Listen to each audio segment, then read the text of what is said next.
Well, hello everybody. This is Craig from the Pacific War Channel. The channel will recover the entire history of the Asia-Pacific War from 1937 all the way up to 1945 and all the major events led up to it. I'm joined yet again by my co-host, Gaurav. How are you? Hey Greg, wonderful to be on here. And I actually think this is finally time to talk about something that we've been planning for quite a while. It might come as a surprise to some of the podcast listeners that aren't on my YouTube channel, because on the YouTube channel, I put up a poll recently. But for the podcast, we're actually going to be changing the title. And I guess you could say the genre. We're going to be dabbling into more of a general military history because, I mean, as anyone can see, we've been jumping to North Africa, ancient Rome. The Battle of Leipzig was probably really different for a lot of people. And, we both have different interests in completely different aspects of regional history, periodic history, anything, mostly military, mind you. And I don't want to limit it to the Pacific War anymore because I do an entire other Pacific War podcast for KNG that's been running for like 4 years. It kind of just seems redundant at this point. Of course, we're still going to do Pacific War episodes. We're going to cover all the great legendary naval battles, some of the major campaigns in depth, and it's going to continue, for years to come. But I'm going to start polls mostly on YouTube because honestly, podcast platforms don't seem to have any real way of gauging audience stuff. To hear, what you guys want to hear more about, I put a poll up on YouTube if people want to go check this week. If you want to hear more about World War One era, World War Two, or modern era, medieval history, ancient Greece, ancient Rome, stuff like that, let me know. And I also want to, let the audience know I recently opened up a YouTube membership. It's identical to my Patreon account, which can be found at www.patreon.com/the Pacific War Channel. And if you join either, at minimum, you get access to the exclusive podcast, which is about 25 episodes plus at this point. You get early access to all the content I make, and you get voting rights for the subjects I'll tackle next. And if you do decide to join the YouTube membership, there's a bit of a bonus. I have a lot of unlisted episodes over the past few years that just have never seen the light of day. Some of it's really cringy and goofy, but you might find it funny. But getting all that out of the way, it seems the name for this new podcast will be Echoes of War. I think we've done quite a few polls now, and it's kind of unanimous. Um, Stay in, just wait. It's gonna take me a while. I'm gonna have to do a lot of reconfiguration to get this up and going, but it's gonna happen soon. And I'm sure Gaurav is pretty And I think excited I'll just too. add, I, I definitely am. And let's also just call it out. This was the of the names we shortlisted and went through. This was probably the one we liked the most. Yeah, there's only one other title that kind of got some votes, but now it's Echoes of War is much in the lead. It's unanimous, I would say. Yeah, and it's the one I like too. Makes the most sense. And Well, I guess with that out of the way, I think let's dive into today's agenda. yeah, so the title of this episode, I think, though we kind of just didn't think of a title before we started, it's going to be we're not doing a rendition of the Second Punic War, but I think the title is going to be the Second Punic War, The Rise of Hannibal Barca, or The Ascent of Hannibal Barca. This is going to be very oriented to, Hannibal as himself, the character. Why is he so famous? Because I think there's a lot of you in the audience who are more World War II modern history enthusiasts. You probably know about Hannibal, but maybe you have not seen anything else in a Netflix documentary on him. And maybe you don't know the finer points, the in-depth analysis as to, why is the feats that he did against the Roman Empire and other things so incredible? Like, why was he so renowned? I mean, even his enemies held high regard of him. So, this is going to be one led predominantly by Gaurav because if you can't tell, I'm sick as hell. I have lost my voice. I've had gastro for like a few days. And Gaurav, I guess I would start off with this podcast just because it's the quote unquote, we're going into the Second Punic War. Maybe people have no idea what the hell the First Punic War was, and not to go too far down the rabbit hole, but you can maybe just explain why there was a war over Sicily, basically. Yeah, so I think let's just take a 2 minute summary about the First Punic War. Rome established itself around 270 BC as the dominant power in Italy, but it was still a land-based power. And at the same time, the Carthaginians had established a very powerful maritime empire, and they were based in like what we know as Tunisia. And Carthage, through its trading network, also owned quite a good chunk of Sicily as well. Now, Sicily is quite an important island in the Mediterranean, and it crisscrosses between all the major waterways of the Mediterranean Sea at that time. So controlling it is quite important, especially for a mercantile empire. Then what happens is a group of mercenaries kind of called both Carthage and Rome for help because they overthrew the garrison. Carthage responds first, then the mercenaries are like, "Yeah, we don't want to help you," and then they just kind of butcher the Carthaginians, and then the Romans finally decide to step in, even though they know this is going to be a war. And this ends up into a brutal 23-year slogging match on the sea and in Sicily between Rome and Carthage. And Twenty-three. we should probably just explain to the audience because I think there's nobody who doesn't understand what the Roman Empire was, or perhaps what the Roman Republic was before it. But the Carthaginian Empire, just to give people kind of an idea, if you're looking at the world map, like Mhm. look at the Mediterranean world. Basically, what you see as like North Africa and eventually parts of Spain and other parts is going to be controlled by, and I know people don't want to hear this, it's inaccurate, but it's kind of like another version of Rome in a lot of ways. They're similar in some It aspects. it it is. They were also governed by a senate, Yeah. obviously with different rules and everything. But keep in mind, they have way more wealth than Rome at this time, Oh yeah, and yeah, it's they're the not big even boys. close at Yeah. this. And the main thing about Carthage and Rome, where they differed in this war, was Carthage predominantly used a mercenary army. Mhm. Its citizen soldiers would only be used for home defense, which does come at a point in the war when Rome managed to land its troops in North Africa with our great consul regulars. But ultimately, it just was a huge slogging match with both sides taking heavy losses over 23 years. And finally, Rome wins the slugfest because they've started to gain the initiative and bottled up Carthage's armies on the island of Sicily, and they've pretty much taken over all the ports. So there is quite a humiliating treaty pushed on Carthage with huge indemnity. They have to vacate Sicily, and they have to be under the Roman control, like just be their ally, quote unquote, which just is not. They're not going to be that. Now, what happens in the aftermath is Rome kind of the tension between the two powers never really disappears. One of the key generals of the First Punic War, the father of a hero of today's episode, Hamilcar Barca, was that undefeated general on land. The Romans just kind of bottled him up. He has to deal with an emergency situation in Carthage, and that is called the Mercenary War. I'm not going to get into the details, but it was quite a nasty affair between Carthage and its former allies because, you should pay your mercenaries and not deal them down. And, anyways,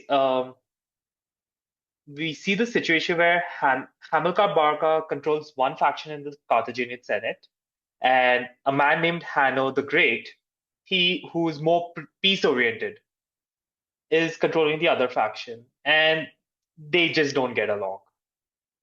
So Hamilcar and Hanno get to a situation where Hamilcar is moving over to Spain to invade the land, or Hispania as it was known, and invade. So he crosses the Straits of Gibraltar, establishes a new capital at Carthago Nova on the southeastern part of Spain, which is considered a jewel of a city.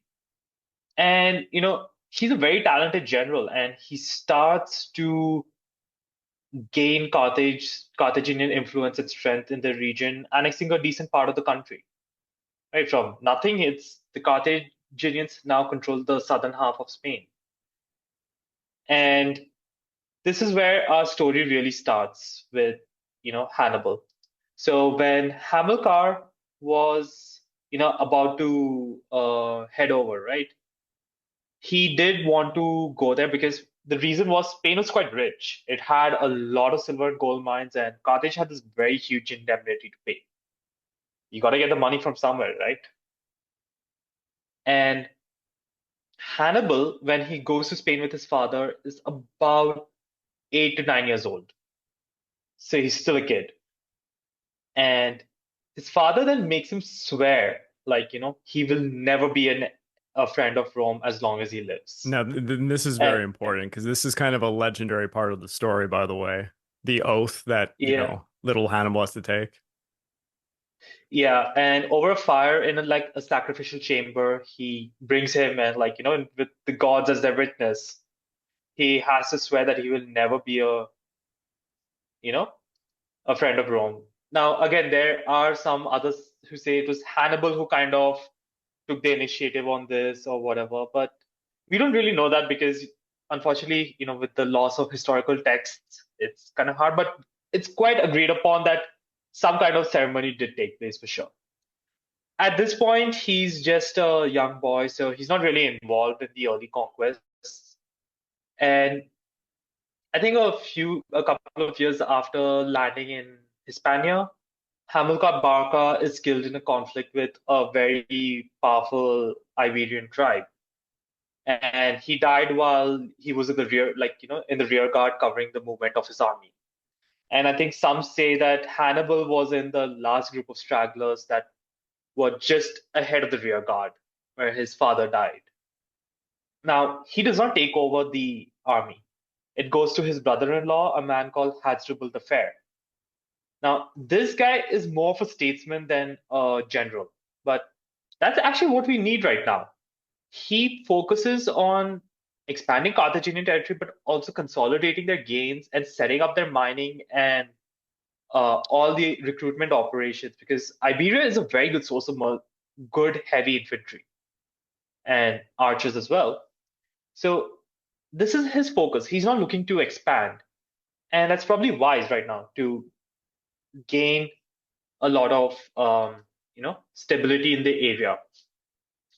Now, at the same time, Rome is also starting to expand. So should also call out that after the First Punic War, Rome starts expanding its influence in Illyria and the Adriatic Sea.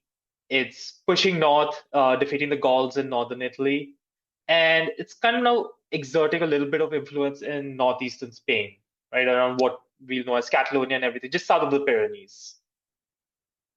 So what Hasdrubal does is they sign a Treaty of Ebro. It's a treaty that kind of divides Spain between, the Carthaginian and Roman spheres of influence. And crucially, the Ebro River, which is kind of towards the northeastern part of Spain, it is the demarcation zone. Anything south of that is Carthaginian territory. Anything north of that is Roman territory. Now, this is very important because there is a city called Saguntum, which is on the southern side of the river. So by this treaty, it is Carthaginian territory. However, they are a proud city, very well fortified and very wealthy. And they've also made a great alliance with Rome. Rome knows this. And they know they've signed the treaty, but they are not really going to do much about it at the moment. And Saguntum kind of also made the situation worse, that they were generally a menace to the Carthaginians. So in 221 BC, Hasdrubal is assassinated, and a 26-year-old Hannibal now takes command of the army. And this was to the delight of the veterans. They saw him as Hamilcar, the successor. Hannibal is now the successor of this great army. And according to Livy, a depiction of this young general, no sooner had he arrived, the old soldiers fancy they saw Hamilcar in his youth given back to them. The same bright look, the same fire in his eye, the same take of countenance and features. Never was one the same spirit, more skillful, met opposition to obey or command. So he's really galvanized the army. Now, but one thing I really admire about Hannibal, especially over his peers at the time, the man thought strategy at a scale that most people in the Roman Republic, keyword most, since we'll dwell into that later, never really seem to understand. Or I would say people around the world at this moment. He's not planning a short campaign with simple logistics. He's planning a grand endeavor. And he spends 2 years from 221 BC to 219 BC, sending emissaries into the Alps and the Pyrenees to try to make alliances with the tribes there and get some information about the routes. And at the same time, he needs to also look at one important thing, Saguntum. He cannot leave this very hostile and powerful city without it being subdued. So in 219 BC, you have a long siege of Saguntum, and he's besieging and taking it mostly by storm and starving them out. Because siege warfare was not really advanced in this side of the Mediterranean, versus say the Hellenistic world. They don't have the great catapults or the helioplies, etc.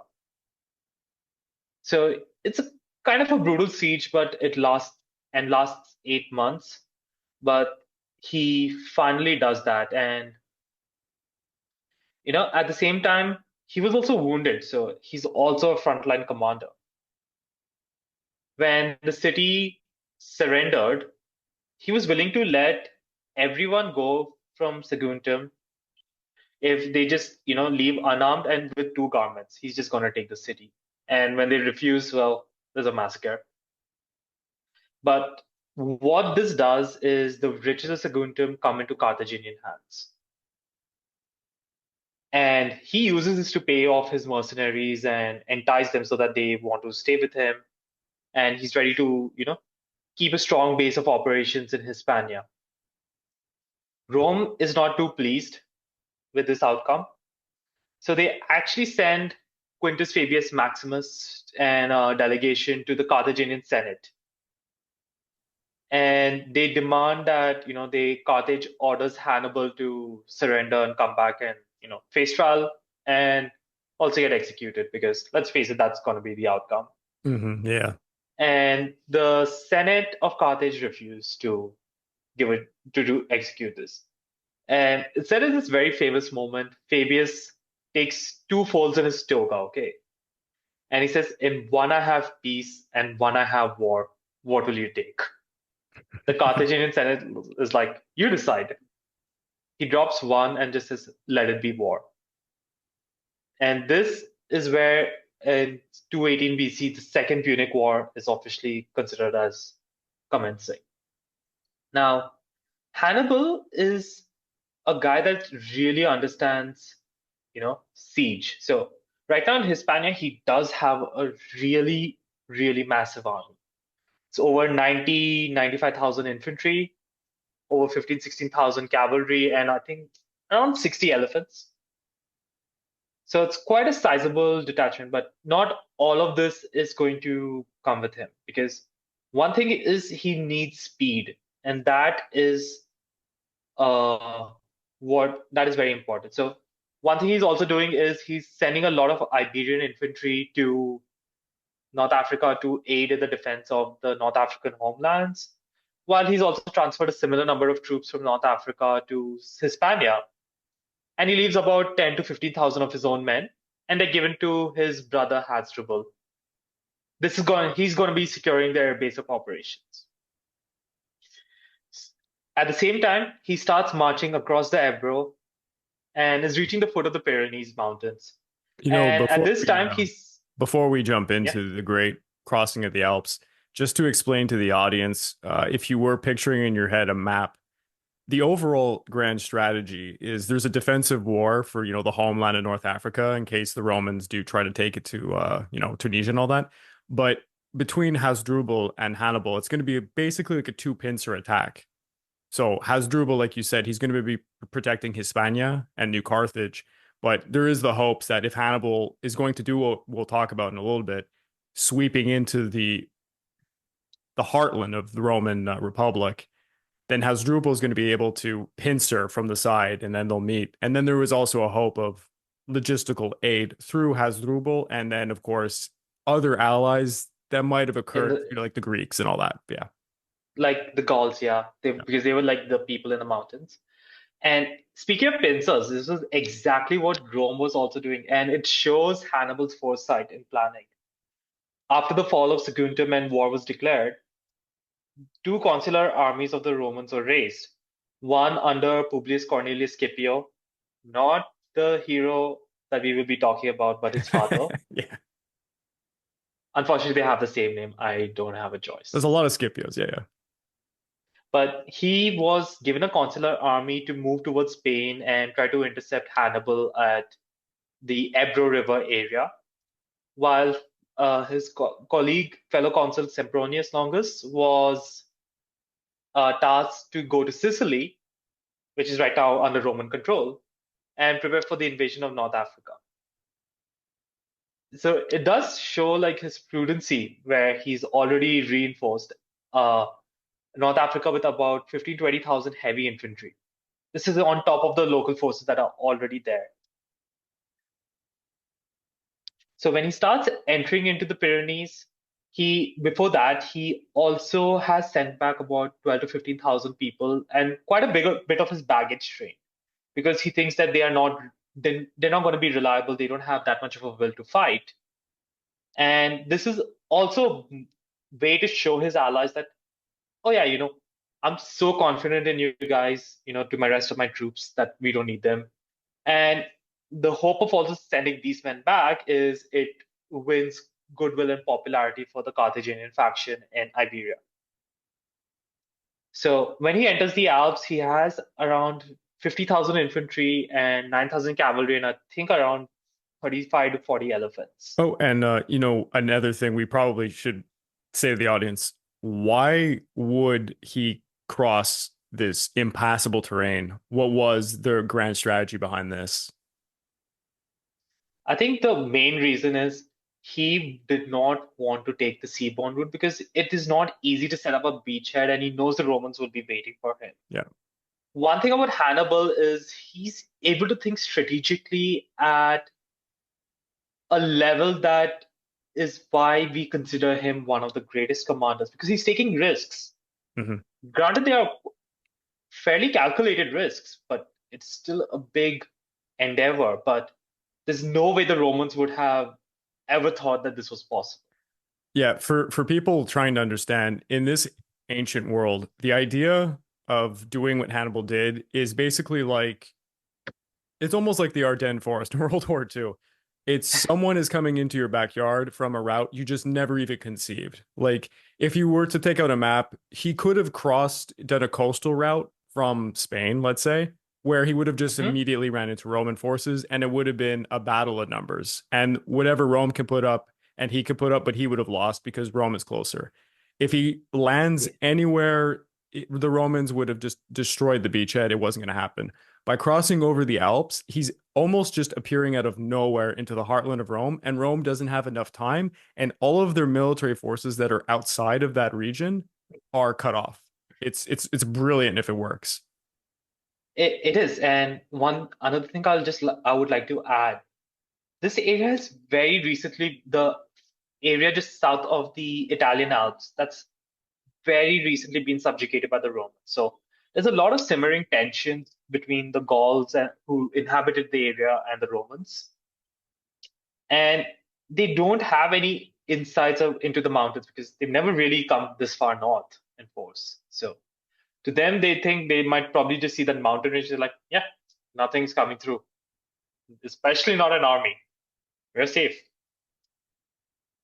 So he crosses the Pyrenees, and this is one thing that I did read. The Pyrenees, while it's not well detailed, there were quite a few hostile tribes that he had to split his force into three columns. So he was positioned on the right column, which was the kind of closest to the coast. But this was also the most it had most of the best troops and the baggage train and the treasury. So no doubt one of the most important of the three columns. And then you had a middle column or the second column, and it just had to go through subduing any tribes that it found in that valley that it went through. And it eventually joined the main right-hand column where Hannibal was after the the task was completed. The left column, it crossed the Ebro more towards the north, so I guess it's coming geographically. We are moving closer to France and Spain's, Mhm. like that landward border where it turns here, Yeah, exactly. Yeah. like that light turn, and it had the same task. It just had to secure the tribes from a different valley. But however, just this is kind of why Gallic mercenaries were quite in demand.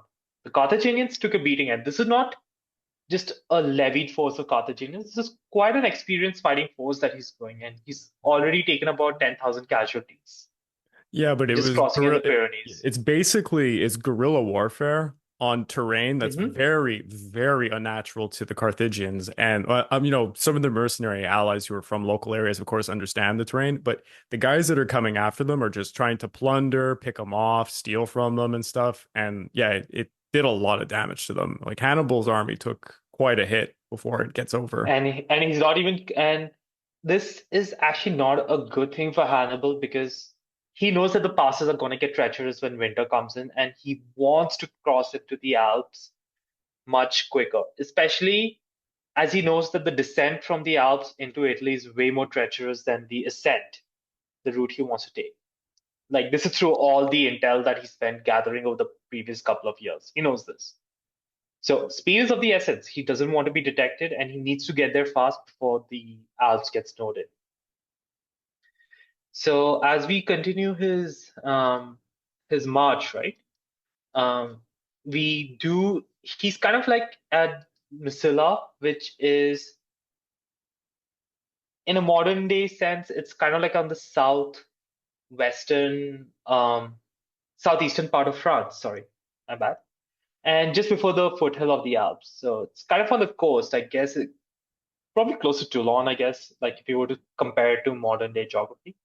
And this town is where, as he starts to head a bit north from the town so that he's not detected, he is also keeping his cavalry in skirmish, like, various formations around the army at this point because it's flat terrain. They can do their job just to ensure, like, they can get reconnaissance done or spot out for enemies, whatever. It is also at this point that uh, he encounters Scipio's army. So this is the route as Scipio is planning to take as he moves into the Ebro River Valley. And there's a skirmish between the two forces. It's not really a major one. So Hannibal sends about 500 Numidian cavalry and 300 Roman cavalry engage. And for for something that I find a shock, and I think the audience will also see given how effective they were, the Numidians lose about half their men as they rush back to the camp, and the Romans have lost about a third of their men on a much smaller force. So this is actually why the Romans do not rate the Numidian cavalry very highly at the start of the war. This has kind of reinforced their bias. And they see that Hannibal's army is there. So Scipio is like, oh, great, this guy's already on the attack. And he makes a decision where he's returning with half the army, while his brother Gnaeus Scipio heads over to Spain to set up the Roman beachhead on the Iberian Peninsula. Now, as Hannibal crosses just before the Alps is the Rhone River. And there's one problem for him right now. Just opposite is quite a hostile tribe just waiting to not let him pass because why would they? They are strangers coming into their territory. And this is where we really see Hannibal showing how not only ancient warfare worked, but his all grand strategy. Crossing a river is no easy task, and the Rhone is quite a wide river, so it would take a lot of logistical effort. And it also means that if he needs boats and everything, he cannot maintain. It'll be very difficult to reinforce his front when he makes a river crossing, and they would be over. And that's what the locals wanted to happen. So what he does is while he makes preparations for uh, a seaward crossing, or sorry, river crossing, he's already sent the cavalry north. They find a ford and they cross it. And then when they come within striking distance of the Gallic army, they give out a signal. At that moment, Hannibal launches his crossing. He's been faking preparations. Not faking preparations. He's been actually doing preparations for this for 5 days. But ultimately this is kind of like the hammer and anvil tactic, if you want. His infantry that's crossing in force, they're just going to be the hammer, and the that tribe's army just rushes to and catch them.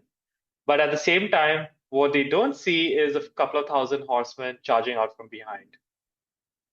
So it's quite a rout, and we see that they move in. They're scattered, and he can now cross the river safely with his baggage train. Now, once we do this, he's at the Alps, and with winter arriving, he just decides to take the gamble and cross. Which Now, is not an understatement, by the way. That it's pivotal. It was crazy to do this. It is, and and it's even more important right now because he knows that he's been detected by Rome. So he's made a fair guess, which turns out to be accurate, that they will be mustering some defense in northern Italy now. The Romans were generals, while as foolish as they were at this time, they weren't that foolish yet. They were aggressive, so they kind of at least guessed what would be the outcome. So what he does is, but I need to add one thing here. The guy knew to motivate his men.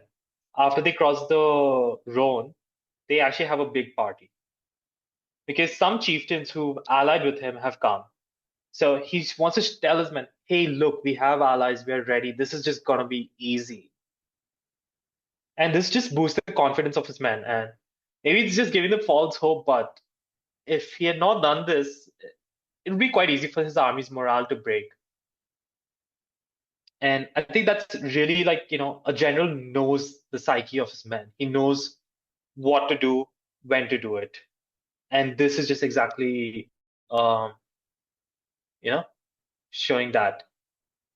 Now, when they come, there is a tribe called in the Alps called the Allobroges.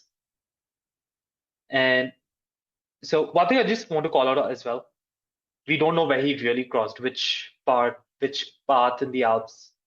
That's still up for debate. There are several proposed passes, but no one really knows.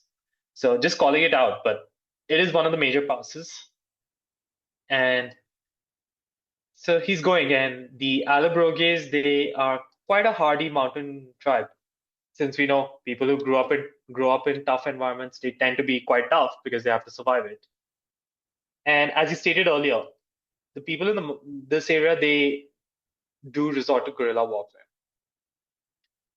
And Hannibal is able to retaliate pretty well. Like, not successfully, he's taking losses, but every time he finds the towns, he can jump on them and surprise them, he is. And he's doing quite a good job. And they come into one pass, and where the Allobroges hope that they can, funnel his army in, and they can, ambush and kill him. The problem is Hannibal also knows this, and he also knows what is the strength of his men and what he can use and what he cannot use in the terrain. So his elite cavalry, which are going to be a devastating force, as we will see later, they are placed in the center with the baggage and elephants. Sorry, just the baggage tray, my bad. Why? Because they have no space to maneuver. They are completely useless. He knows this. The rear is taken up by his elite veterans. And he knows that they'll hold the line. He doesn't have to worry. He goes to the front with the kind of like less experienced recruits. And when the Allobroges come to attack from both sides, his rear repulses the attack. No problem, right? Experienced troops are going to make mincemeat of about any brave local.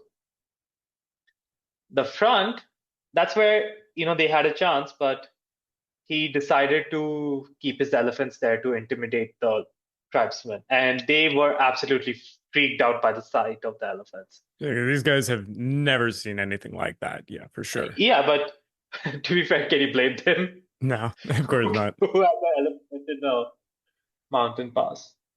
And yeah, it was quite a brutal battle, but he did manage to break them and completely get rid of them. And then his army did have to rest for 2 days. Unfortunately, he also knows this, but the problem is it is now the end of October. The snow is falling. If I don't know, at this point, I just feel like I'm also about to narrate the French retreat from Russia in 1812. I mean, it's a similar impasse because again, people don't forget a lot of these people, like we have North Africans, we have people from, Hispania and that they're not used to snow in the Alps. This is pretty insane terrain for them. Yeah. Yeah, and he's doing his best to keep morale because the casualties that they've suffered, and these guys have been on the march for 5 months now. That's brutal. So he tries to point to the Po Valley, which they can see in the distance. That hey, we're nearly there. Come on, we can get through this.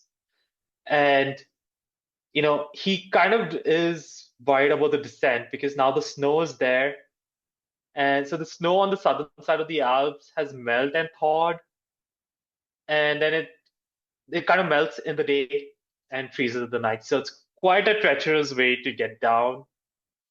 But to his credit, and it's also much steeper. And this is the side where he does do several thousand men because not only it's getting slippery, it's steep. Many fall to their deaths.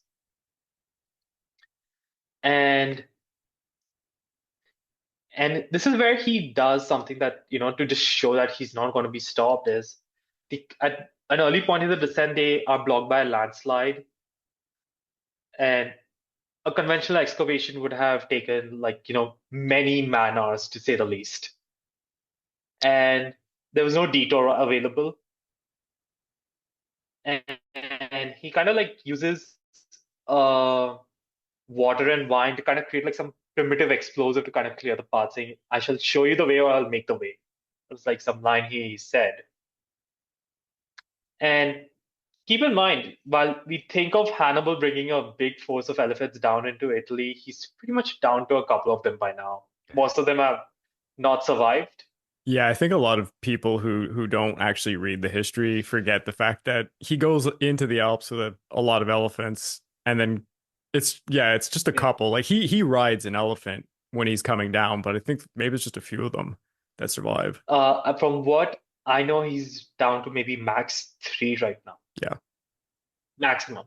And that's just being a bit generous. But after this, they start their descent and not encountering much more problems, they finally enter the Po River Valley. This army has finally arrived on Italian soil. And it's quite a tiny force now. It's few elephants, 20,000 infantry, and just 6,000 cavalry. Keep in mind, he marched in with almost 60,000 soldiers. But this army has arrived, and it is an experienced battle-hardened force. Even the recruits, I would call them battle-hardened. You've gone up against some pretty ferocious mountain tribes. At the same time, while he probably wants to rest, he also gets alerted that Scipio is in the region raising troops because he needs to replenish his army because he sent half of it away. And this is where we see the first battle between Scipio and the Romans and Hannibal, and the first battle between the Scipio and a Hannibal. So this is the Battle of the Ticinus River. Sorry, Battle of Ticinus. And in this battle, it's kind of like a skirmish in comparison to the other engagements that we will be talking about. And here Hannibal comes with about 6,000 cavalry. This is mixed mostly of his heavy Spanish cavalry, which are going to be like, the shock force, but also on the flanks are the Numidian light cavalry, who are going to make a name for themselves. Scipio comes with around 10,000 men, but almost half of them are Roman velites. So I'll just take a moment. The Roman system of organization at this point required men to provide their own equipment. It's not the professional army that where the state provided their equipment. And the very poorest of the people could only afford a simple shield and javelins. And these were the Velites who were just skirmishers. They were not good for anything else, and they sure as hell cannot hold back a charge. So, as you can imagine, this was really a pretty straightforward battle. The He just orders his cavalry to charge. He doesn't need to do anything for this. The Roman cavalry and the allied Gallic cavalry are quickly chased off by the speed and ferocity of the Numidian light cavalry, because they are quite famous for, like, this hit and run tactics, and because their mounts are quite more sturdier and light, and they are also lighter. They don't have armor. That also gives them a big speed advantage over, say, a heavy cavalry. And you should just for the audience's awareness, historically, actually it even goes further into Roman Empire history. Rome never really specializes in cavalry. They like to just augment themselves by just allying with the people, like let's say the Gauls, any groups of people that Hmm. seem to be okay at cavalry, and they just basically let them do their own thing. So the Romans never per se have good, respectable cavalry. I mean, under Julius Caesar, he had some decent allies with cavalry, but in this circumstance, They were the still allies, though. yeah, exactly. They were not The Roman. but in this circumstance, the edge is so unbelievably on Hannibal's side. You could almost consider the other It, cavalry units like non-existent. Yeah. yeah, and the heavy cavalry charge at the Velite corps. Now, keep in mind, a good chunk of the Roman cavalry, not the Gallic, the Roman cavalry are behind the Velites as the reserve. The Velites, they just see this force of heavy cavalrymen charging at them. They're like, I'm out. Bye. They turn and flee. And this is where they run into the Roman cavalry. Both kind of just get mashed up together, and it's pretty much a rout. And in the confusion, the consul himself, Publius Cornelius Scipio, and his young 16-year-old son, who was serving as a cavalry as an officer with him, you know, the older Scipio is injured, and the young boy and his small entourage managed to cut their way through some Carthaginians to save his father. And it is not known, but I think it's estimated that the Romans lost around 30 to 40% of their men. Carthaginian cavalries were no doubt on the lighter side. But what is more critical is the Romans have lost their commander now. He's quite badly injured. He's not dead, and he will continue to serve in the Punic War, but he cannot take command of the forces. And the Gauls, I think they see what they believe is that they found the superior force to the Romans, and they butcher some of the Romans in the night and defect to Hannibal's side, taking the skulls and heads of the Roman soldiers they killed as a token of goodwill. They don't immediately serve in the Punic forces, but they're going to raise more men because Hannibal does need to replenish his numbers. But it's his first major victory. And this kind of prompts the Senate to recall the other army of the consul Tiberius Sempronius Longus, which was planning to invade North Africa. So he sails to northern Italy, force marches his men in the winter to Scipio's camp. Now, this is where an interesting thing occurs. The Roman system makes these consuls very aggressive personalities because they have a very short amount of time to win glory. Right? You have 1 year as a consul. You won't be allowed to stand for the consulship for at least 10 years. So this is your make or break career year. And Sempronius Longus wants to go on the attack.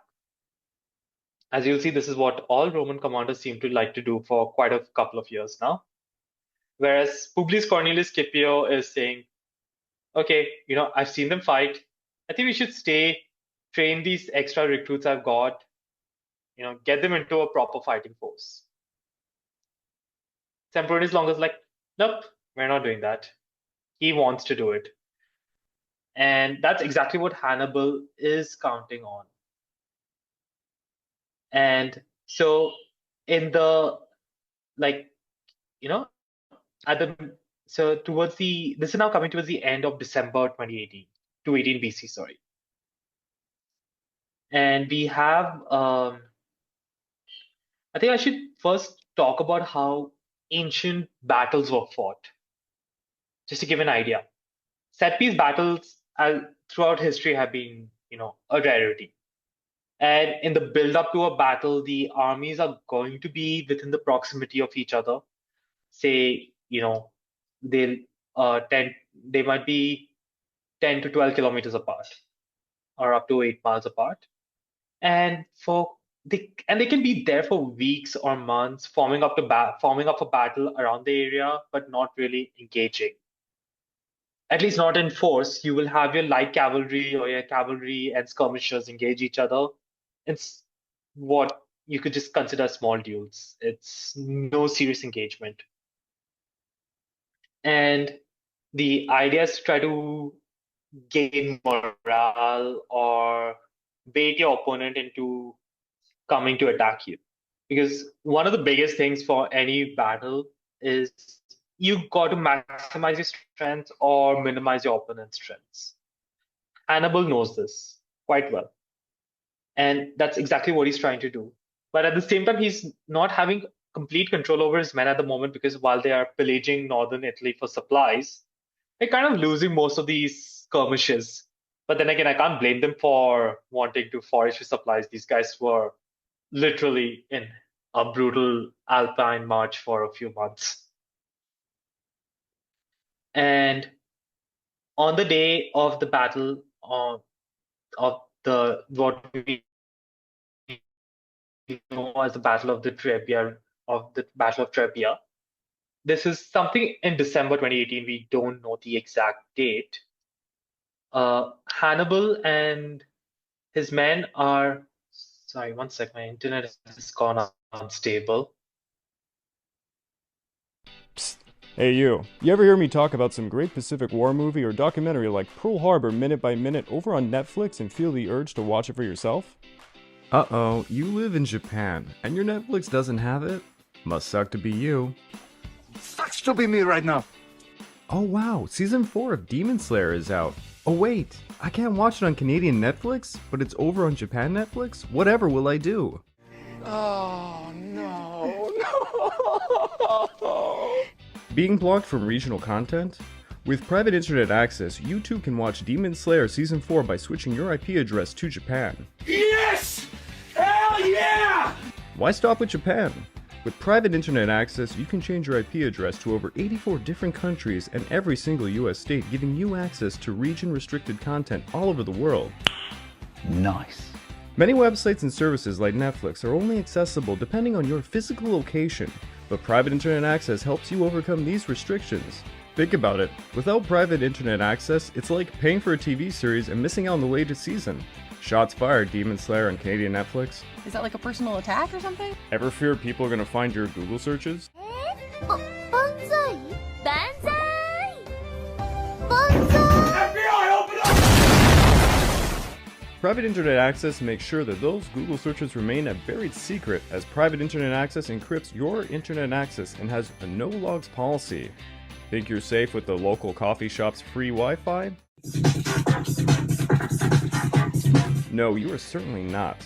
Private internet access gives you more privacy features than any other software, and real-time protection from malware and trackers. giving you peace of mind knowing those Google searches remain seen by you and you alone. Private internet access has a no-log policy that they've defended in court, which means they are not storing any of your browsing data. Hey, are you like me using different devices under one household? Private internet access is available on all platforms that protects an unlimited amount of devices at the same time.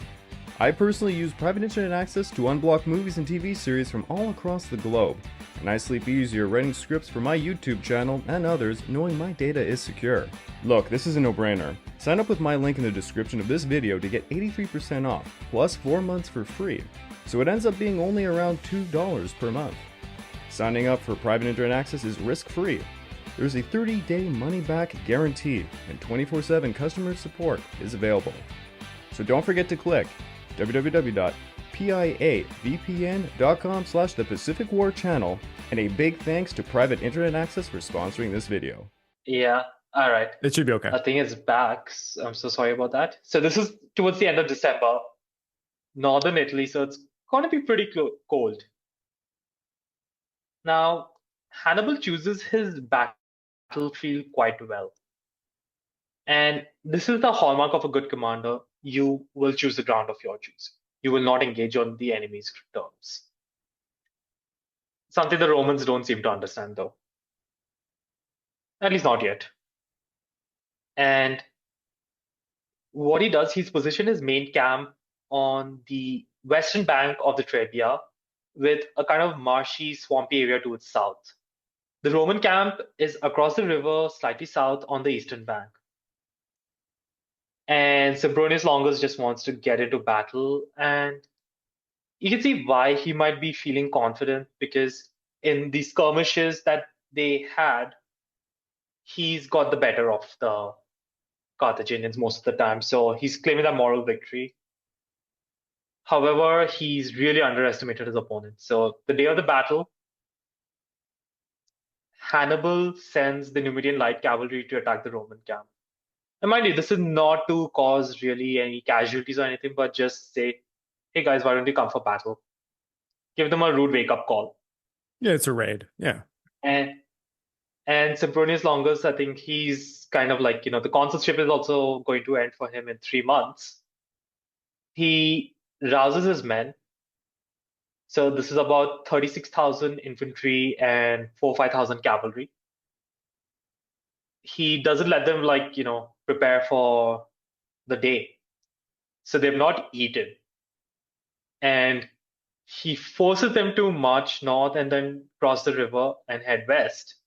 And we get onto the western bank and assemble for battle. And I don't think he's really considered the fact that this is a river that is not frozen in December. The water is freezing. And at some points, the men have to wade neck deep into it.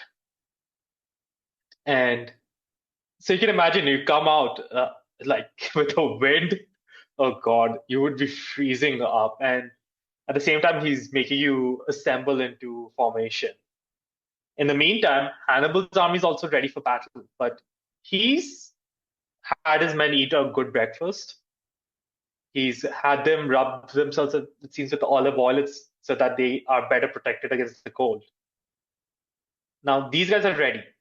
Now, Hannibal's disposition is his kind of opposite to the Romans. So the Romans' tactics were generally to put the elite Roman infantry in the center, flanked by the allied infantry, and just put the cavalry on the extreme flanks. Hannibal does a similar formation with the middle being occupied by the Gallic infantry.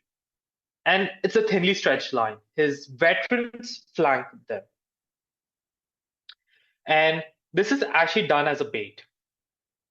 Seeing the thinly stretched center, the Romans are like, oh yeah, we're just going to plow right through it. And battle starts during the day. And as predicted, they plow straight into the center. And this is where the expendable men of Hannibal are placed, all his Gallic allies. So keep in mind, Hannibal has also been bolstered now with, the Gauls. So his 20,000 infantry are still there, but he now has around 10,000 more Gallic infantry that have joined him in just few weeks. So that's quite an impressive recruitment drive. And at the same time, he launches his cavalry on the flanks, and the Romans believed that they had the superior cavalry, but the Numidian and his Spanish cavalry they just turned them from the field of battle. They are destroyed. And as they're chasing them away, they cross the river. The infantry just keep marching through. The Roman infantry start marching into Hannibal's center, which is giving ground slowly. And now we see Hannibal's tactics start to come in, because as the Romans are marching deeper into the center, the Carthaginian heavy infantry, his veteran Iberian and African infantry, they are being passed and they are just turning to flank. And at the same time, they hear a lot of hooves, so they think that the Romans think, oh yeah, our cavalry is back. It turns out it's another detachment of Carthaginian cavalry and infantry that have joined the battle. So that swarm plan, which this is something I've not mentioned yet, that swarm plan which the Romans thought uninhabitable, Hannibal saw he could keep for a limited time some men there. So his nephew was given about a force of 2,000, equally split between cavalry and infantry. And they stayed there the night before the battle.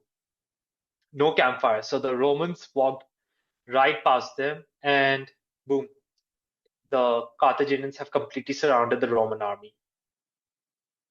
And this is where the massacre really begins. And ultimately, the casualties are there for the Carthaginians, as the Romans just realize the only way they can escape is just bludgeoning their way through the Carthaginian center, which they do. But the losses speak for themselves. It's said in this battle, he lost a small number of cavalry, like maybe a couple of hundred men, but he's taken 5,000-6,000 infantry losses, casualties. But most of these are his meat shields, I'll call them, the Gallic infantry. And Hannibal will always use them as meat shields. And the Romans, on the other hand, have around 20,000 men killed. I'm not talking about the wounded, captured, missing, killed. Half of their army. Insane. That's crazy, yeah. And many thousands more, while a few thousand did flee the battlefield, quite a few other thousand, many more were captured. And this is where Hannibal tries to at least start some politics. The Roman prisoners, and this is something he kept doing over the years, the Roman prisoners he captured were always kept in close confinement, treated quite brutally. Whereas the non-Roman prisoners were always kept separate from them. They were treated much more cordially.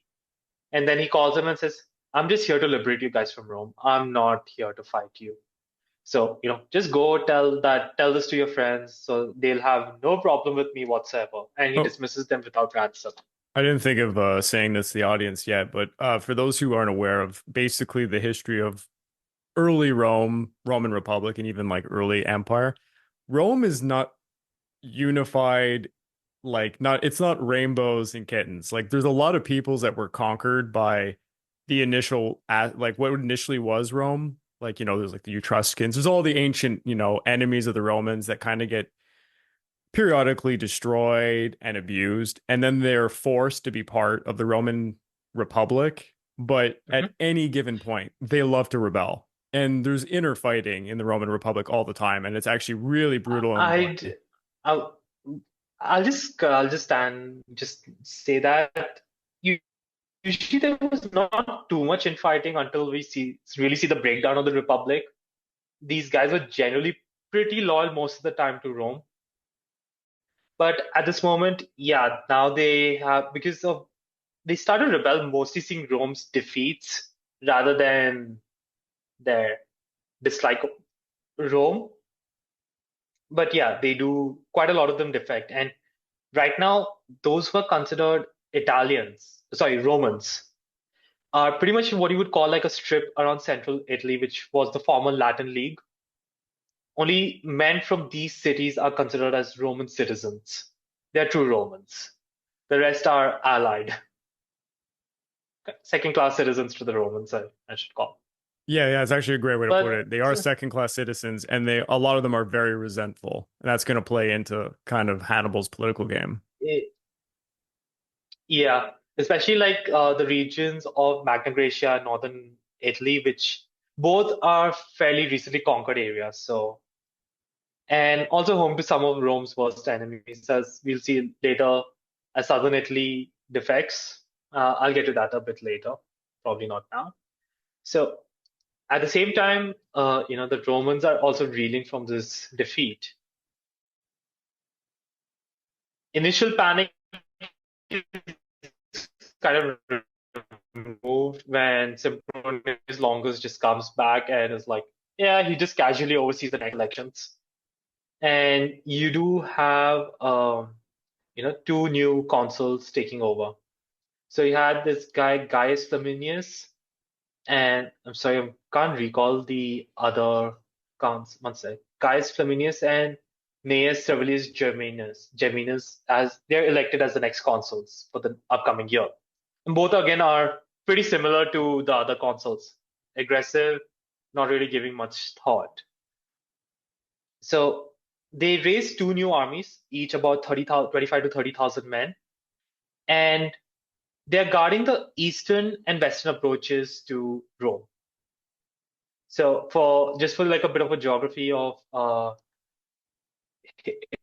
Italy, right? There is like a central mountain range. So the real approaches for an army will be across the eastern and western side of the mountain ranges. So instead of trying to understand Hannibal or how we will go, they just said that, yeah, screw it. We're just going to defend everything. So Lake Trasimene is where we will see, the next battle take place. So before this, there was a city that Flaminius kind of takes residence in. It's called, I think it's Eritrea, I think. And it's a major crossroads city. And he thinks he's pretty secure that Hannibal will have to come through because there's a swamp on one side and the mountains on the other. So he feels secure, but he keeps waiting on the western approach to Rome. And he's like, why is Hannibal not here? And then he gets the report that Hannibal has actually outflanked him already. He's gone through the swamp.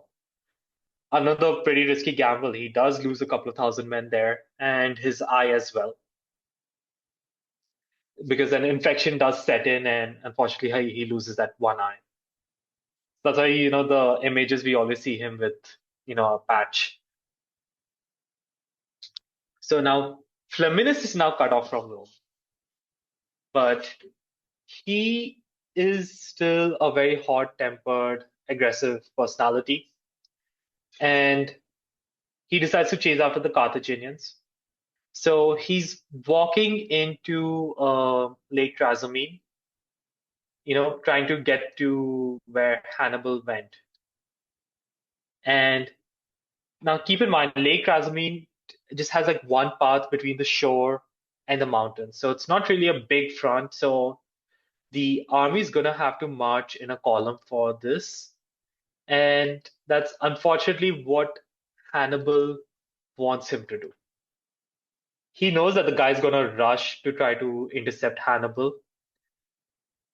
And ultimately, what Hannibal's done is, on the river side of the slopes, a lot of his light troops and the Gallic infantry have hidden themselves.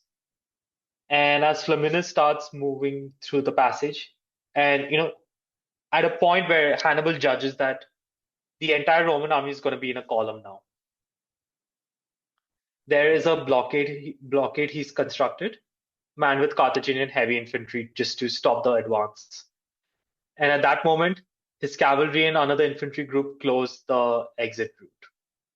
And the infantry that have been hiding on the river side of the slope come forward. The Romans are just caught in an ambush. And this battle is actually considered one of the best ambushes in history. And It turns out to be quite a brutal fight. It was actually said that both sides during the battle, uh, they fought through an earthquake. It was so intense that they just did not even feel it. And it was an earthquake that, according to the ancient historians, it was, shaking other towns and everything quite a bit. So that's quite an intense battle that is followed. And unfortunately for the Romans, they suffered another major defeat here. That entire army was pretty much killed or captured. And Hannibal then goes with his one of his best commanders, Madrubal, and who was like in charge of his cavalry. That guy just goes and through cavalry raids and skirmishes just wrecks the other army that is on what we'd call the eastern. So that's the Adriatic Sea, like towards the Balkan Peninsula. That's that side on the eastern side of the Italian peninsula. He's defeated them. So Rome, in pretty much less than a year, have seen effectively 4 consular armies getting completely destroyed. Because Lake Trasimene, the combined forces of Scipio and Tiberius Sempronius, at the Trebia, 2 consular armies were defeated. And in 2 different engagements, 2 consular armies were again defeated, one at Lake Trasimene and one on the eastern coast. So the Romans are taking quite a bit of casualties. And as you said, Craig, many more Gauls flock to the side. So that growing tension because of the recent Roman expansion has really boiled over to open rebellion. And they are flooding Hannibal's army. So his army has now swelled over to 50,000 men. That's quite a significant force. It's almost comparable to the force he set out to invade with. And quite a few of the Italian cities are now changing their allegiance. So after these 2 disasters, Rome is understandably in a panic. Understandably so. And it is a statesman that I mentioned earlier today now comes center stage again, Fabius Maximus. Now, at this moment in time, Fabius Maximus is a very veteran statesman, very prestigious. He's already been a consul of Rome twice. He was already a dictator before this, and he already held the position of censor, which is a very prestigious position. He calms them down, and the Senate, knowing him, they elect him as dictator. Roman dictators are not dictators as we know them today. They don't have absolute power for an indefinite period. He does have absolute power for the term of 6 months, which is the standard position of the office. And just to kind of balance it, the Senate and not Fabius or the dictator chooses who's the second in command. Kind of like a check on, someone trying to take power. Now, this is where we see a big grinding of gears between Fabius Maximus and Rome. Fabius realizes Hannibal is really good in the field. So he cannot engage him directly. What he decides to do, he engages in attritional warfare. He is kind of engaging Hannibal's men in skirmishes and just shadowing his forces, blocking his ability to move or forage. And this is slowly taking a toll on Hannibal's forces. However, the Romans are getting really pissed off. Why? Because there is no decisive battle. They think this is the way of the coward. They're not used to this. Should explain to the audience. This is in essence the Fabian strategy that's being adopted, but in not necessarily in ancient times, because there are people that understand attritional warfare. But for this part of the world, attritional warfare is kind of alien, and for the Romans, it's non-existent. For ancient Rome, the Republic, it's Imperium. You get your consul position and you go to war. You have a decisive battle. You have your parade, and that's done. The idea of not openly just contesting the enemy on the field it's ridiculous. So what he's doing is so unbelievably the opposite of what it is Of to be what's a true Roman. Roman. And Exactly. it also plays into Hannibal's mentality because Hannibal has studied Roman politics, the Roman system, the Roman military, and he knows what to expect. By adopting the opposite, he would be really challenging Hannibal. Hannibal wouldn't know exactly what to do. And for people who don't have a map in their head, Hannibal is right next to Rome. He's in the heartland of Italy, but he's kind of cut off from a real logistical line. He has to raid all of these, towns and villages to keep his men alive. If Rome was to adopt a real scorched earth policy, Hannibal is pretty screwed. Yeah, Yeah, especially considering he's not going to get any help from his government ever. it's impossible. Yeah. No, it's not even possible, and they just don't also want to help him. But that's a discussion for later time. It's another time. Yeah. But the only person who realized the effectiveness of the Fabian strategy was Hannibal himself. He was getting quite worried about it because he understood what it's doing. And Fabius Maximus, he also knew this, that it's working. But it'll not be something that they can get a quick, decisive battle. And unfortunately for the Romans, they don't see it that way.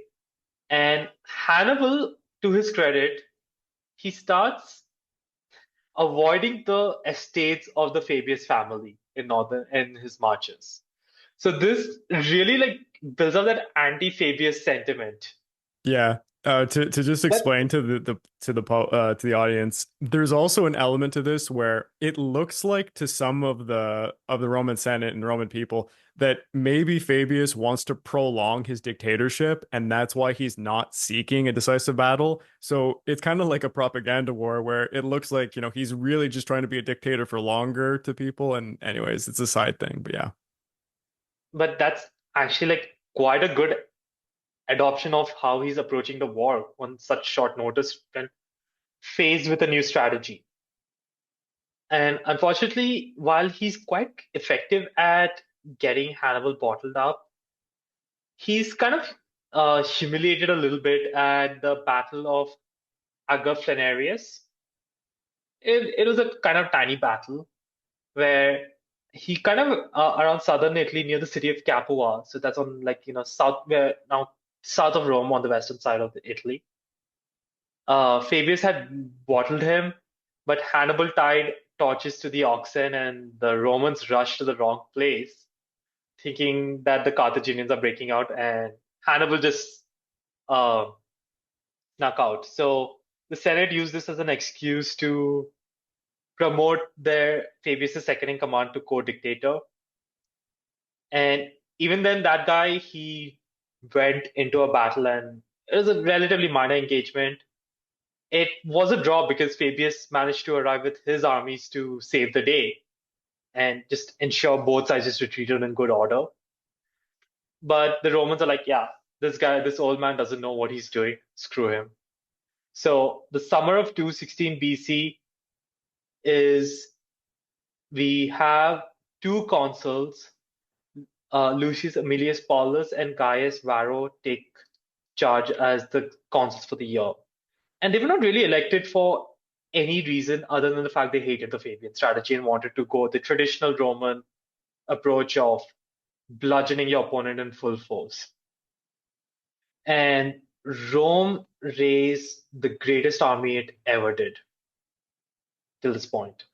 We're talking about 86, almost 90,000 Roman and Italian soldiers being made ready for war. So according to Polybius and Livy, this is a force consisting of 15,000 light infantry, the Velites, around 55 to 60,000 heavy Roman infantry and Italian infantry, but these are the heavies, and 6,400 cavalry. This is, and there's almost 10,000 men in a garrison. that would not participate, but this is that gargantuan army that the Romans have raised.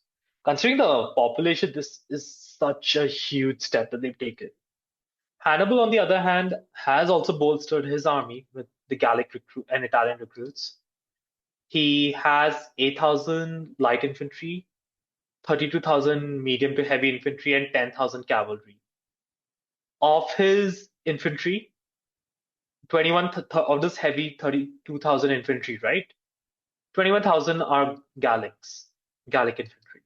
And they're going to be the ones who, again, take the brunt of the assault. And we have the Battle of Cannae. So this happens in an area on the southeastern coast of, like the southeastern coast of Italy, where the Romans and Hannibal engage. And it's a plain, so there's great room for cavalry maneuvering. Now, this is the greatest achievement of Hannibal's career. This Battle of Cannae. This is why military people to this day, the people in officer academies, military schools, they still will study this battle, because in this battle we will see a smaller army encircled and completely annihilated a larger army. I don't know if, with that, has that ever happened in any other era? When you're outnumbered nearly 2-1, were you able to encircle and destroy a significantly larger army? Now, what is kind of speculated is the practice. So, because both consuls are here and in command, the tradition is they will take alternating days of command. Day one, consul one will take the lead. Day two, the other guy will take the lead. Day three, consul one. Day four, consul two. And this pattern will keep repeating itself. And unfortunately, the day Hannibal chose to go into battle was the day Varro was in command, and he is the bigger of the two hot shots. Like, he's way more hot-headed. And so when we have the battles deployed, right? So I'm not really going to get too deep into the Roman formation, because at this point in time, the Romans have no ingenuity in battle formations. It's the standard triple X axis. So you have the Velites in the front as a skirmishing force. Then you have the three lines of heavy infantry with the Hastati, the first line of heavy infantry, the second line of the Principes, and then the Triarii, the veterans, with the Roman legions taking the center, Allied legions taking the flank, and the Roman cavalry and the Allied cavalry on the wings. It's pretty textbook, so it's not really worth getting into. Hannibal, on the other hand, was, he looked at his men, what they were good at, and what he wanted to do with the battle, and deployed them. For example, he placed the Iberian, Celt-Iberian, and Gauls in the middle. And this is going to be the bait again. They'll see this thin line, they'll want to break through. But to bolster the men, he and his brother Mago positioned themselves here. So at least it gives the reassurance that, the key commanders are here. But instead of placing his skirmishers in the front, he places these Balearic slingers behind the infantry line so that they can continue to keep supporting them. And the heavy infantry, again, are of the heavy Spanish infantry are placed on the wings. And, the cavalry are on the wings. So Hasdrubal leads the Punic cavalry on the left flank. So that's on the southern side of the battlefield. And this is just the Hispanic and Gallic cavalry allies. And then the rest of the cavalry, about 7,000, 7,000 were under Hanno and Marbel, and this includes the Numidian cavalry. They were on the right flank. And the battle plan was ultimately simple. he's going to bait the Romans into an advance while the cavalry drive the enemy away, and then it's just going to be a complete encircling movement and annihilate the army. And the Romans really, I'm just going to say, they just walked into a trap. But they don't know it. They start the battle, and they are charging straight towards the center. And at the same time, you have both cavalry troops fighting each other on the flank. However, the Carthaginians have the superior horsemen in both numbers and skill. As you said earlier, the Romans and Italians were never known for good horsemen. At least when we compare them to what we would see the Germanic, Gauls, Numidians, who were right now like the best cavalry in the world. And on one flank where the Roman consul Paulus was, he was initially knocked down from his horse during the battle, just suffering a blow, not killed. And the rest of the Roman cavalry on his flank, they thought that the leader has dismounted to fight on foot, and they all dismount during the battle, and this just makes them an easy target, and they are just wrecked. And soon both flanks of the Roman cavalry are completely shattered and being pursued quite hard several kilometers away by the Carthaginian cavalry forces. In the meantime, the infantry is still a big battle going on. Hannibal and his men are in the center are gradually being pushed back. They are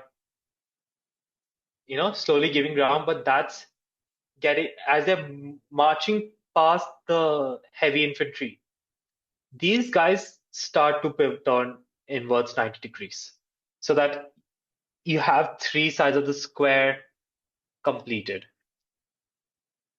And this was just a slow, deliberate withdrawal that Hannibal was doing, so because he needed the cavalry to win, drive the Roman cavalry so that they are away from good, and then he trusted his commanders to return and close the gap. And as the Romans were advancing, and keep in mind, as you advance, you can't fight on your flanks that easily in this current setup. So the Romans are limited in the ways that they'll be able to defend. And they are just crowded together. Just imagine a mass in a small area. You have about probably I'll estimate at least 120,000 men, right? Just infantrymen, just crowding together. It's going to start getting quite suffocating because the Romans have committed all out. So they're not even holding their third line in reserve. They're in. It's like, in poker, all in. And at that time, when he saw that the cavalry had, the Romans were about to form a wedge to attack them, and he had already observed that the cavalry had driven away, he gave the signal for his African infantry to start their attack after turning. And at this point also, the Gallic infantry stopped retreating and stood their ground. And around that time, the Carthaginian cavalry have broken up their pursuit and have returned to the final side of the square, and that's where the battle ended. And some say that's where the battle ended, but the massacre begins. And people have a hard time understanding this. They think this is like a quick, decisive victory. It's agonizing. I think I should get to the casualties to really show the scale. And how long it took for these men to be butchered by hand. Yeah. Exactly. So the overall battle I read lasted between 6 to 8 hours. So let's just take 7 hours, right? Like from the start to finish. And, people should keep in mind that the audience, unlike movies no one really dies at the start of the battle. Like you will see some men dying, but armor is a thing that actually works. Mhm. So the casualties during battle are generally quite low. Like, it's when one side starts to lose its morale and their line starts to disintegrate, and you can exploit them in multiple ways. That's where the casualties start to pile in. And in the history And of warfare, throughout all of human history, the majority of casualties are found when the army is retreating or routed, exactly. basically. Yeah. So, unfortunately for the Romans, their morale has cracked when the encirclement was completed, but they have no way out. And with the according to Polybius, 70,000 Romans were killed. 70,000. 10,000 or so were captured, and the 3,000 escaped from the cauldron and joined that garrison force. So these 13, 14,000 people were the only ones that made it back to Rome. 10,000 captured, 70,000 And killed. the audience needs to be made aware.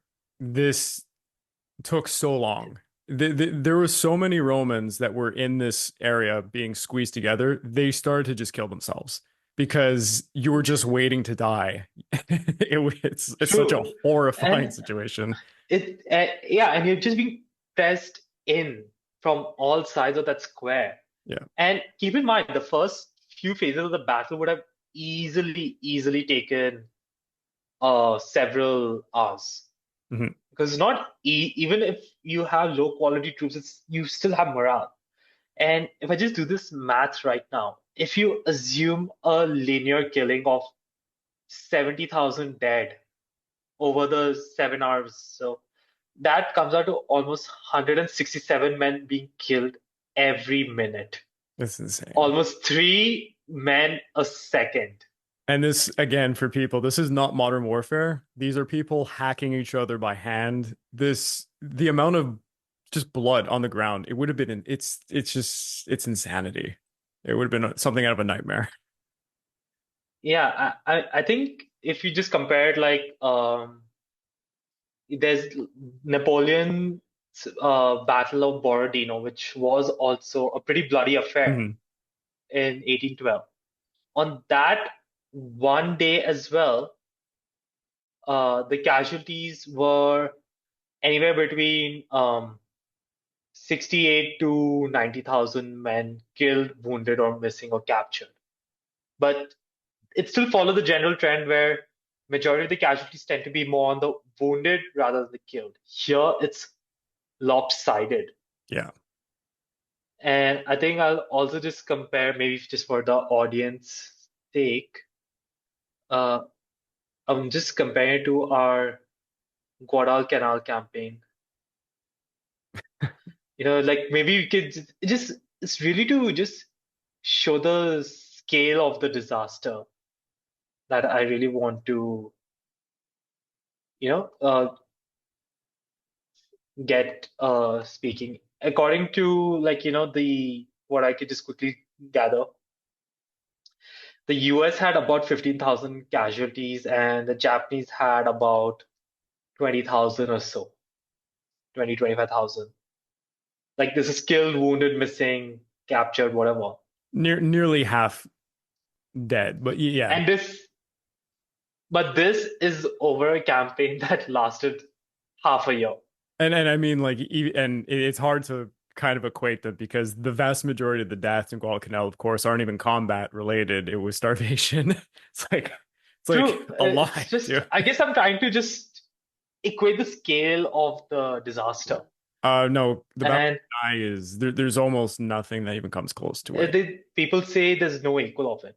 I think Hannibal also did if you take wanted to find quite a something, you'd have to go to probably 19th century China. Maybe some of the some of the battles with the Taiping during the Taiping Rebellion would have come true to this enough. level, but there were like psychopaths in charge of men in those times who did it on purpose. Yeah. Yeah, and Hannibal did lose only about 6,000 men killed or wounded.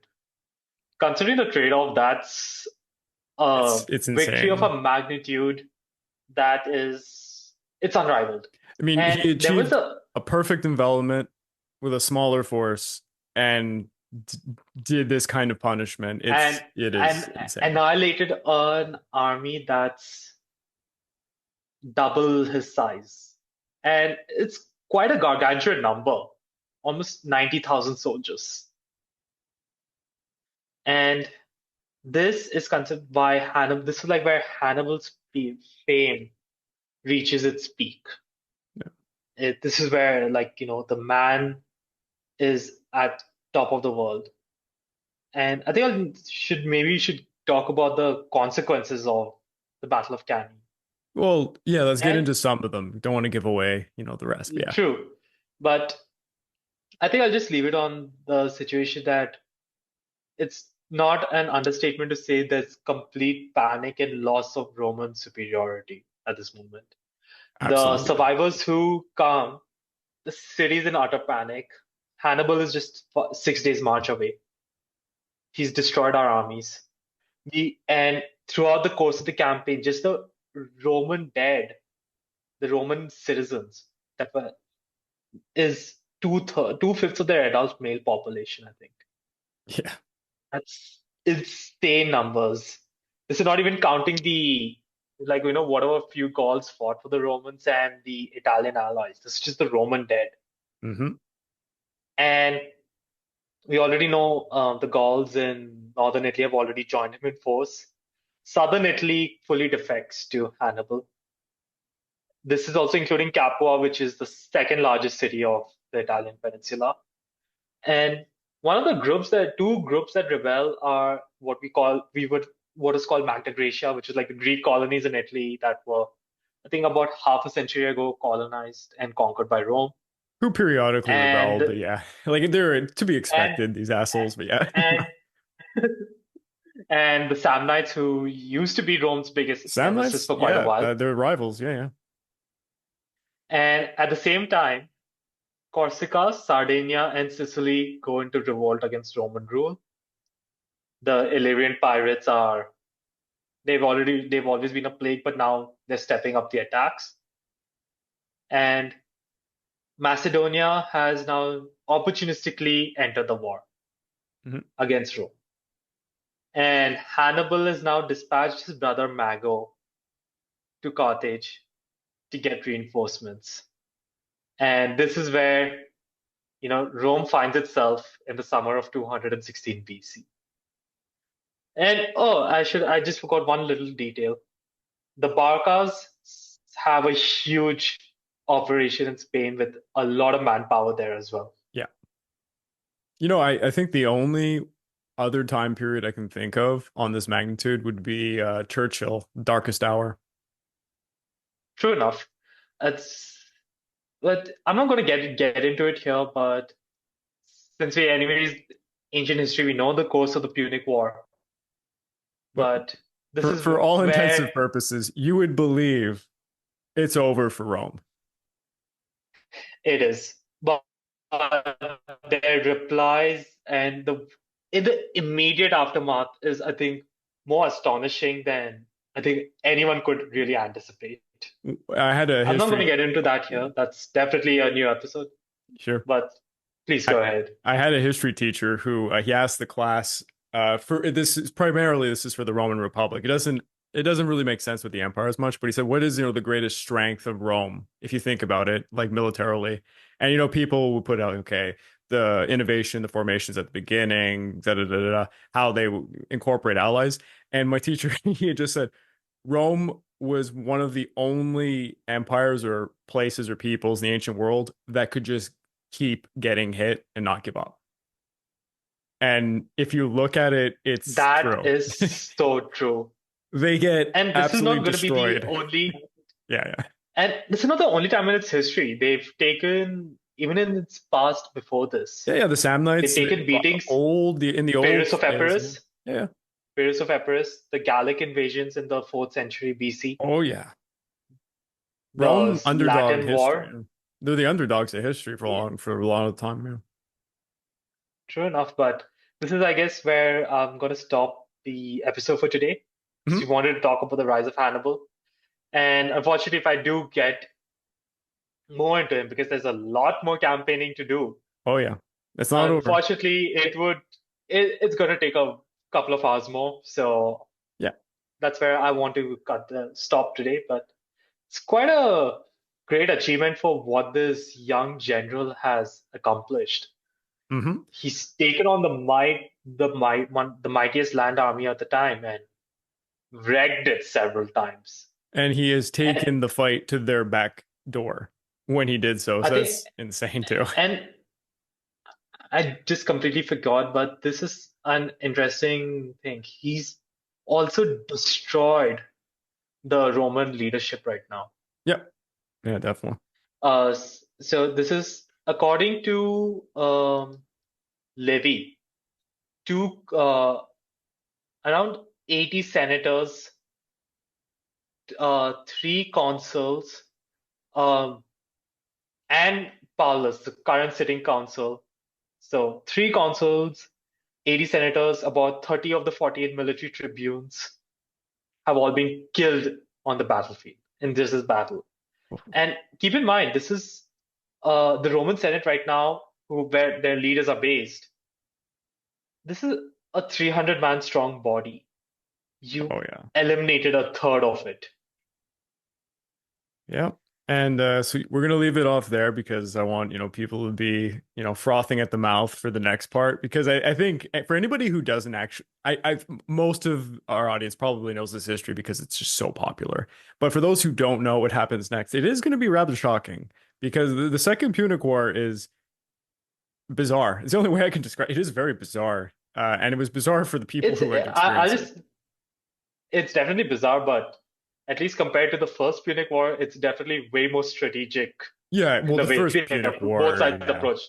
The fight over Sicily in the First Punic War is more of it's not nowhere near the same. And then of course for the third one, you cannot compare it.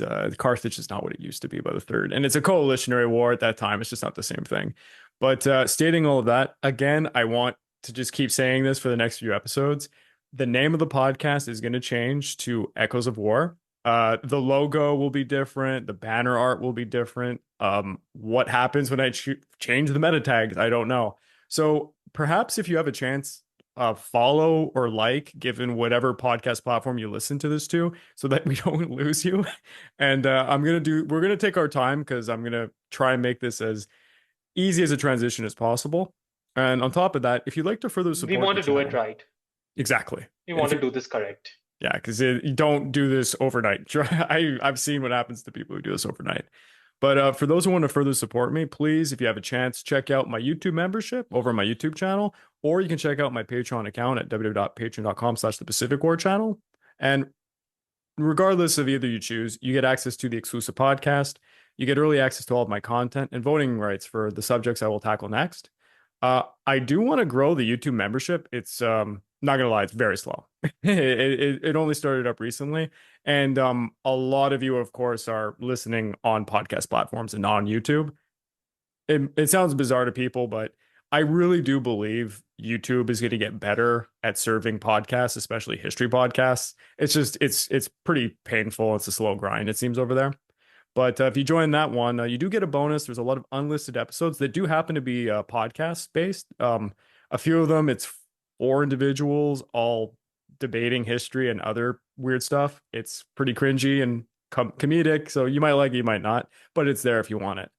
And I just want to thank you, Gaurav, for taking the lead on this one because I'm unable to speak very well. I'm still a bit sick, and it's been a pleasure. It was my pleasure, Craig. Awesome. It definitely was my pleasure as well. And I Thanks for having me on here. Can't wait to hear the rest of it because I mean it's a classic. I love the Second Punic War.